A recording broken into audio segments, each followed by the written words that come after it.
Notre histoire ne commence pas dans un grand palais, mais dans une petite pâtisserie à Alba, une charmante ville du Piémont italien. Nous sommes en 1942. L'Europe est en pleine guerre et les ressources sont rares. C'est ici que nous rencontrons Pietro Ferrero, un homme passionné par la création et débordant de rêves. Aux côtés de son épouse, Piera, il travailla sans relâche, expérimentant avec des ingrédients locaux pour apporter un peu de douceur dans la vie de ses concitoyens. Son laboratoire était sa cuisine, un espace modeste, rempli des arômes réconfortants de noisettes grillées et de cacao. Il était animé par une idée simple, mais puissante. Créer un produit délicieux et abordable que tout le monde pourrait apprécier. À une époque où le chocolat était un luxe réservé aux riches, Pietro imaginait une confiserie qui pourrait être savourée par tous. Les défis étaient immenses. Le cacao, l'âme même du chocolat, était incroyablement difficile à trouver et d'un coût prohibitif en raison du rationnement de guerre. Beaucoup auraient abandonné, mais pas Pietro Ferrero. Il s'est tourné vers les trésors de son Piémont natal, une abondance de délicieuses noisettes.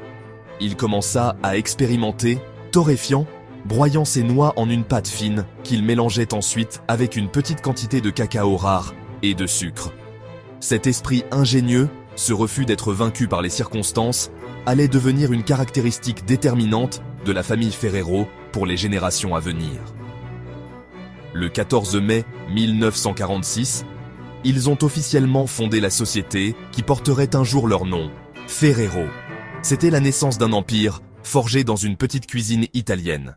Le premier grand succès à émerger de l'atelier de Pietro n'était pas le Nutella tel que nous le connaissons aujourd'hui, mais un astucieux précurseur né de la nécessité. Il s'appelait Giandujo. Cette création était un bloc sucré et solide. Noisettes, sucre, une touche de cacao.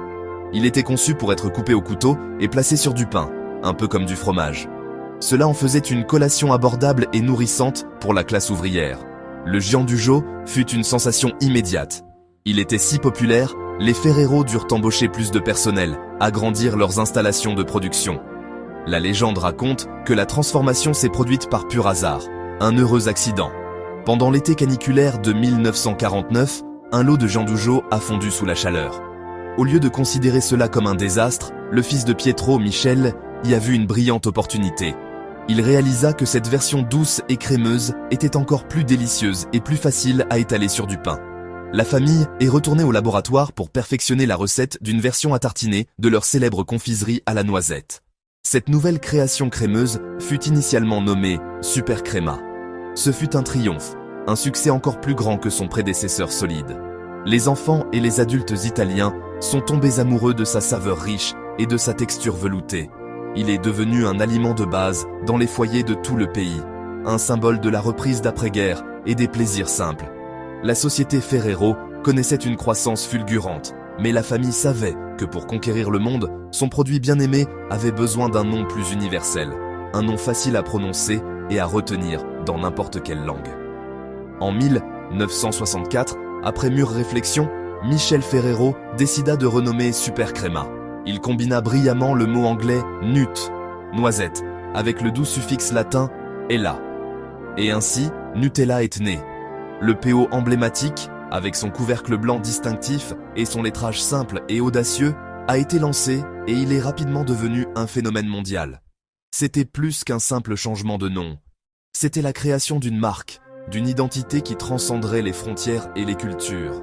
Cette seule décision a propulsé la société Ferrero d'une réussite nationale à une puissance internationale.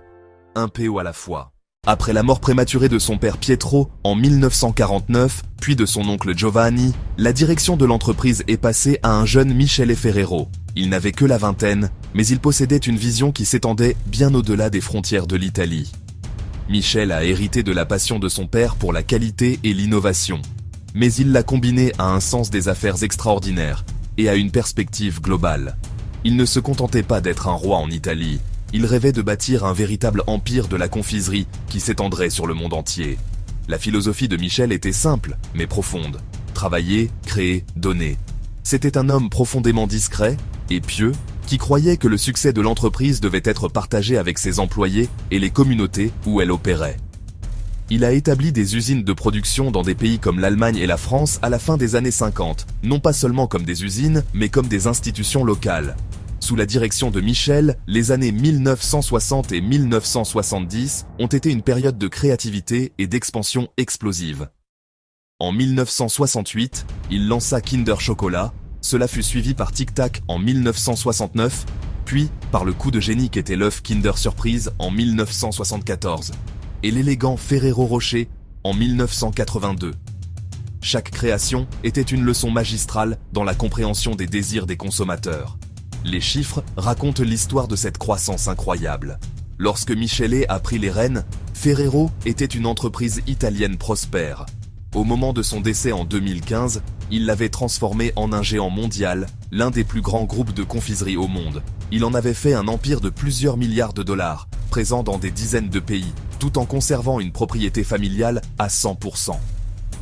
Son héritage est celui d'un leadership visionnaire et d'une innovation incessante. L'expansion internationale, orchestrée par Michel Ferrero, ne se limitait pas à l'exportation de produits. Il s'agissait d'ancrer la marque Ferrero dans le tissu culturel de nouvelles nations. La première étape majeure fut l'ouverture d'une grande usine à Stadtallendorf en Allemagne en 1956. Ce fut un geste audacieux, un investissement significatif qui démontrait l'ambition de Ferrero de devenir un acteur véritablement européen. Le succès en Allemagne fut suivi d'une expansion similaire en France. Michel comprit que chaque marché était unique et il adapta ses stratégies marketing en conséquence, s'assurant que des marques comme Kinder deviennent des noms familiers pour les nouvelles générations. Le voyage continua à travers les continents.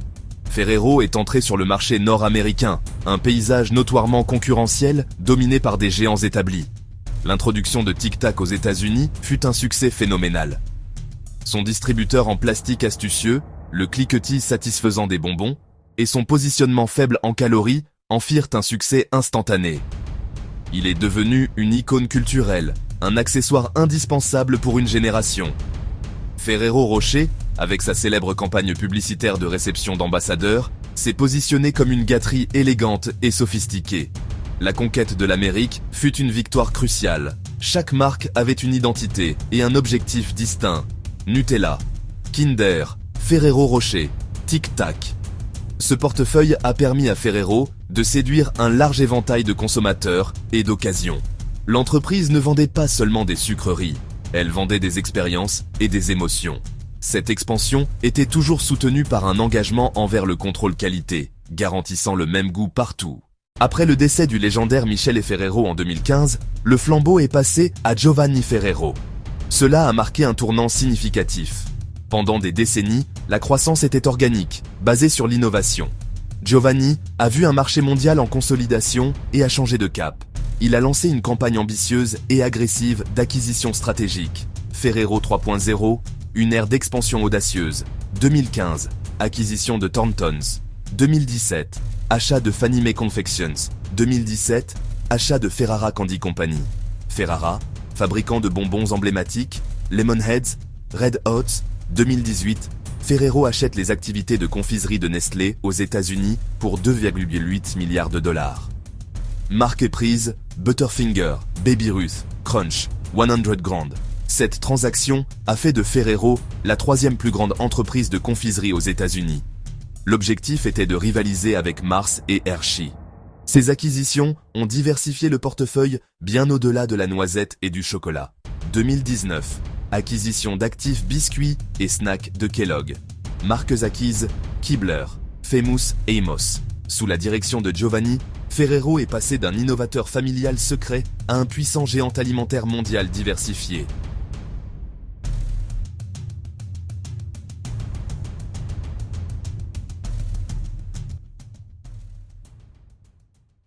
Aujourd'hui, 15 septembre 2025, le groupe Ferrero se dresse comme un titan de l'industrie alimentaire mondiale. Ce qui a commencé dans une petite pâtisserie à Alba est devenu un vaste empire présent dans plus de 170 pays.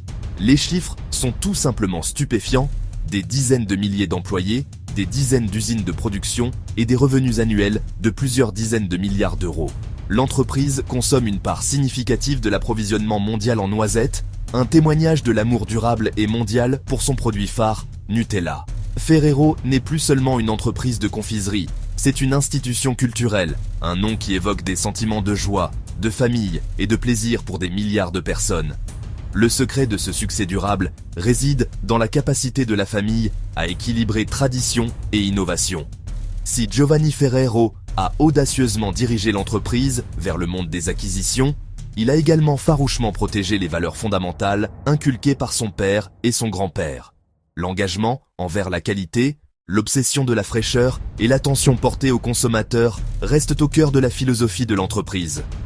Les marques emblématiques comme Nutella, Rocher et Kinder sont traitées comme des biens sacrés, gérés avec soin pour maintenir leur attrait intemporel tout en étant doucement adaptés aux nouvelles générations et aux nouveaux marchés. Ce délicat équilibre est la clé de leur longévité. L'héritage de Ferrero est plus que ses chiffres financiers impressionnants ou son portefeuille de marques bien aimées. C'est l'histoire de la vision et de la persévérance d'une famille. C'est un conte d'ingéniosité italienne, transformant la rareté en opportunité et une spécialité locale en un phénomène mondial. De l'ingéniosité de Pietro pendant la guerre à l'expansion mondiale visionnaire de Michel et à la diversification stratégique de Giovanni, chaque génération a ajouté un chapitre crucial à la saga. L'entreprise reste la propriété privée de la famille Ferrero, ce qui lui permet de maintenir une perspective à long terme. En fin de compte, l'importance de Ferrero aujourd'hui réside dans sa capacité à créer de simples moments de bonheur. Dans un monde complexe et souvent stressant, une cuillerée de Nutella, un Ferrero Rocher doré ou un œuf Kinder Surprise offrent une petite évasion délicieuse.